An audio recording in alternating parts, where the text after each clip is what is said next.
Today, I want to talk about minimal it and why that's okay. I have gone extreme minimalism and gotten rid of many things, felt regret and wished I had things back, then gone the other way and been like, you know what? I just like a cozy cottage and gone and bought a bunch of tchotchkes and then felt maybe that's too much too. So I have swung wildly. Like the pendulum on my journey for minimalism has gone from, goodbye things. I watched Rob, what's his name, where he owned only like 33 items in a backpack and he lived in the woods. I watch his videos now and I think, not for me, but I appreciate his perspectives, dedication to the earth and owning nothing.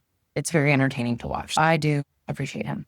Minimalism started with learning about financial literacy. In 2008, I read Your Money, Your Life by Vicki Robin. It is still the number one book that I recommend. I'm biased because it was my first book to read about financial literacy, but I realized how little we are taught about money, especially in America. We are programmed and sold to, if you're on TikTok, Instagram, or YouTube, you're fed ads. I have fallen victim to it. I have some Medicube salmon DNA stuff in my cabinet that I don't really use. That's fine. I'll use it. I'm on a low buy right now. I'm not setting a date or a challenge. I know people love that, but I am actually just looking at my bank account. Finances have been really tight with this refinance and renovating this house in Florida. I have an Airbnb fourplex in Florida and a set amount of money. I became financially independent about 3-4 years ago. I sold the business or my half of business to my ex. I have a finite amount of money, but I did get a fourplex in our divorce. And so I'm rebuilding my financial future with this fourplex, which should generate anywhere between $50,000 to $150,000 a year on top of just the maintenance and mortgage. The first book I read on minimalism was really about financial independence and retiring early. The second book I read was about tiny house living called You Can Buy Happiness and It's Cheap Too. And the third book, I think I read The Minimalist and I watched the documentary. It was on Netflix at the time by Matt Diavella on the minimalists. What is it? Ryan Nicodemus. I read their other book. I read Goodbye Things and consumed all kinds of things. Leo Babauta and the Christian guy.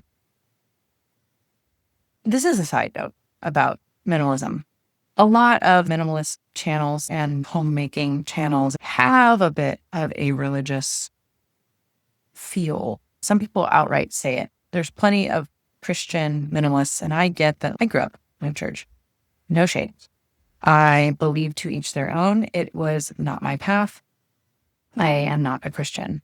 I once Googled, can you be Christian if you don't believe that Jesus was the Son of God? The short answer was no, but the long answer was yes. I've been sober for 18 plus years. I'll be 19 in March and have always been spiritual. I think cleanliness is next to godliness, spirituality in a way, because I love the feeling for me of a clean home. But I think that often comes for me from a childhood filled with chaos and clutter. You may be Christian. I have lots of Christian friends and family members whom I love. It's just not my jam personally. Grew up with it, know about it, not for me. However, minimalist is okay. So I have settled somewhere in the middle of being more extreme of a minimalist and then having a lot of things. And I don't necessarily think that there is any amount of things that you either shouldn't have or should have to consider yourself a minimalist. I think it is a journey anyway. And for me, it started with finances, then it turned to things. And really now it is about mental health and about mindset and about, am I the person I want to be? Am I my highest self? And I can tell you from the cat litter on the floor over there, I'm close, but avoiding vacuuming. I don't have a great system right now. I'm really learning. I have one of those like robo vacuums and I don't know why I keep buying these things sometimes. It's a learning curve. I've been enjoying Don't Be a Lemon lately because she breaks down shopping addiction, advertising, marketing, especially through social media. We don't realize we're being sold to. We have these parasocial relationships with people online, and then we buy their course, or, we think that in some way they're going to fix our lives. I have signed up for so many I've had many coaches. I actually do appreciate all of them.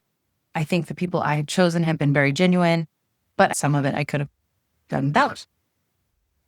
I'm not here to sell anything. I was a trauma therapist in a former life, and I don't ever want to go back to that. I do want people to be financially free, happy, joyous, and realize that the thing is not going to fix you. The new pair of jeans, which is what I really want right now, is not going to fix you. It's not going to make your partner love you more, see you in a new light. All of the dreams and fantasies that we tell ourselves about what this thing is going to do for us, right? I really want a new car. I have a 2023 Jeep Wrangler 4xe. It gets fairly decent gas mileage, but it's a $30,000 car. And I think I would be just as happy with a 2007 Highlander hybrid all-wheel drive, old version. I just want like one in mint condition. I want to ship it here. There's one in Orlando right now that are pretty hot. I'm obsessed. I was at CVS and I had to get some like conditioner for my hair because I dyed it and I'm sad that I dyed it. I dyed it blonde and it's frizzy and dry. My hair doesn't do well. I was brushing my daughter's hair this morning. She has gorgeous hair, my natural hair. I realized I paid $500. I'm over it. The shopping addiction has to end. One of the best books I read was The Financial Wisdom of Ebenezer Scrooge. It talks about ideas about money. I'm unlearning people pleasing and presenting myself a certain way, insecurities about being unlovable. I dye my hair blonde because I have grays now that I'm 42 and my boyfriend is 34. And, it's just like so much external focus on an internal issue. And minimalism for me has really become about that. And frugal living and financial freedom is really about less is more, and that it's an inside job. Fix is in here. Even when I have a dirty house and I'm watching TV and not doing things that will make me feel satisfaction, like cleaning the house, making and editing my YouTube videos first. Yeah, it's like when I go all day and I do nothing, I can't enjoy it unless I'm living my dreams. And this is why I love. Thanks for joining. And feel free to comment, ask questions. I will make more of these.